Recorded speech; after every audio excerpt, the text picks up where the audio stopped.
So today we have the bringing of the Ark of the Covenant into the temple built by Solomon. If you remember, for most of Israel's history, they had the Ark of the Covenant. When it was built, it was in a tent. And they had these sacred vessels in there, but there was no temple.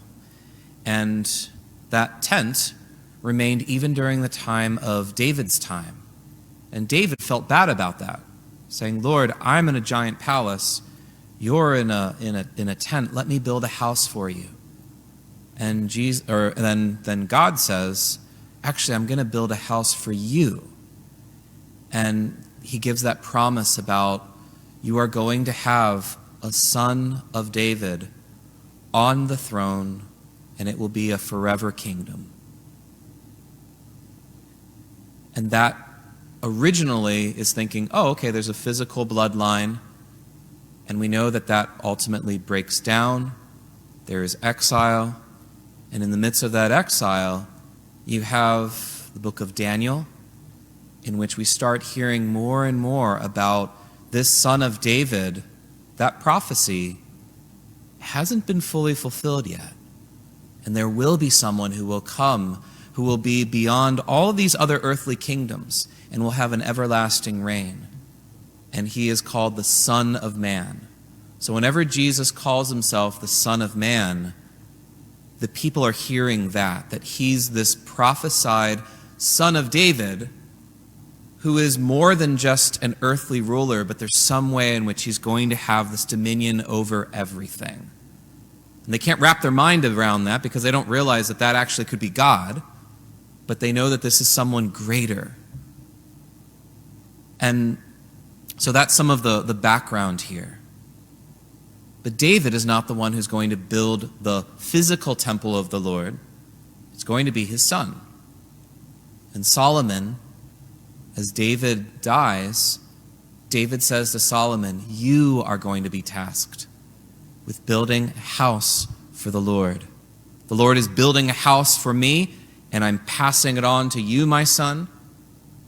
But you're going to be the one to build the sanctuary. And so we hear about this huge temple that Solomon builds. It's one of the ancient wonders of the world. We can't even imagine what it looked like. And even the people of Israel, when they come back from exile and they build another temple, they're sad because they remember the days of King Solomon, and they see this other temple being so small. And so this temple that was built during the time of Solomon was breathtaking. And just hear the ceremony of bringing the Ark of the Covenant into the Holy of Holies. You have all the elders of Israel. You have this multitude of princes and dignitaries and all of these people that are there. There is probably the blaring of trumpets that's going on. There is music going on. It says that there are sheep and oxen, too many to be numbered or counted, that are being offered to the Lord. So just think about all these sacrifices that are going on, all the smoke going up to the Lord. And then the priests, they bring this Ark of the Covenant made out of pure gold into the Holy of Holies. And they talk about the angels, the cherubim, these images of the angels going like this, covering the sacred spot of the Ark of the Covenant. And it talks about when the priests leave this holy place, so they go in there to this place that is just beautiful and so sacred. And then the cloud of God fills that temple. And it says this, the priests, they could no longer minister there because of the cloud, since the Lord's glory had filled the temple of the cloud. So just imagine, this is the uncreated light of God. Think about, like in the Gospel of John, in him was life, and that life was the light of man. The light shines in the darkness, and the darkness has not overcome it. This is a light that's bigger than any kind of physical splendor of the sun. Just think about staring at the sun. It's impossible. You can't even deal with that. And this is something so much deeper. This is the very light that cried out, "Let there be light," and there was creation. This is the power of God just radiating from that place. So much so that the priests are like, I can't even be here anymore. Not unlike St. Joseph. When St. Joseph discovered the temple, the Holy of Holies, filled with the presence of God, Mary's womb, conceiving through the overshadowing of the Holy Spirit, the Holy of Holies himself, Jesus Christ. And sometimes we read the part of Joseph saying, I'm going to divorce her quietly, but there's actually a more ancient way of understanding that. If you read the original Greek, it says he's pulling himself back because there's a profound mystery there. He's like the priests, saying, I can't even be here anymore because this glory of the Lord is radiating in such a way that I'm not worthy to be here. And that's when the angel says, don't be afraid to take Mary into your home. You are supposed to be here.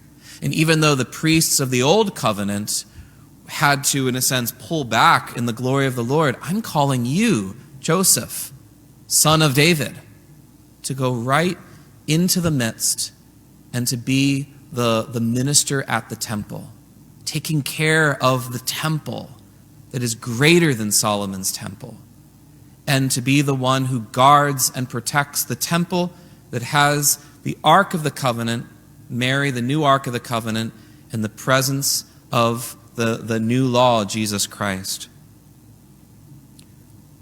So not only that, but you also see the image of what power came forth from Jesus when he walked in the gospel today. He's going from town to town, and it says people are coming begging that they might touch only the tassel on his cloak, and as many as touched it were healed. Think of all this powerful imagery in the Old Testament for something that was a shadow of the true, a copy of the true sanctuary. And it was so powerful back then, so powerful that people had to just pull back because it was so beautiful, so glorious, so amazing. And yet, Jesus is greater than that. Jesus himself in the gospel said, there is something greater than Solomon here. That's something worth pondering. Do we have the spirit of Joseph to recognize the Holy of Holies among us? Sometimes we can just become inoculated, numb to the great mystery that's here. We need to have eyes opened afresh, using the image of the Old Testament to see how they were so powerfully moved by the presence of God. And we have that privilege to be able to taste the presence of God, to consume the presence of God, to become ourselves something greater than the Temple of Solomon. That's something worth contemplating. To be able to consume the very Holy of Holies, the uncreated light of God, the light that shines in the darkness and pulls away all shadow. He wants to come within us. When we receive Holy Communion, do we have that sense of deep reverence? When we cry out as the angels do, holy, holy, holy, santo, santo, santo. Do we just kind of say it out of routine?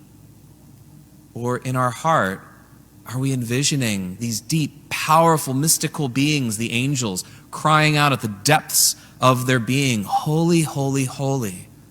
Are we bowing down before the Lord? This is a call to a Eucharistic reverence. And through these powerful imageries, through the liturgy, when we enter into it, it awakens in our heart the same thing that awoke in Joseph's heart.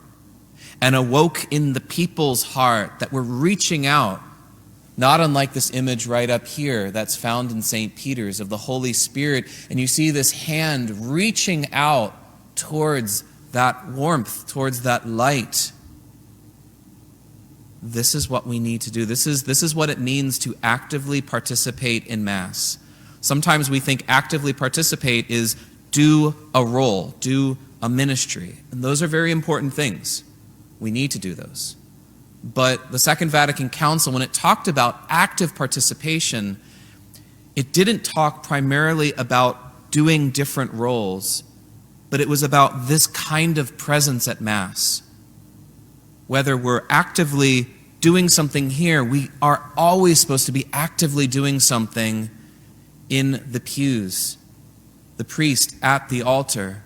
But it's this deep sense of, in our royal baptism, of being a priest, prophet, and king, we're called to take our heart and to place it at the feet of the Holy of Holies, and to be like the people in this first book of Kings, and to be like the people in the Gospel according to Mark today, and to be like St. Joseph, who is saying, I'm not worthy to be here.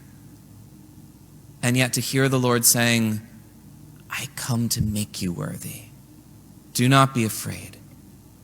Take the temple and the Holy of Holies within that temple into your heart, like John the Apostle, who at the foot of the cross saw Mary and took him into his own heart.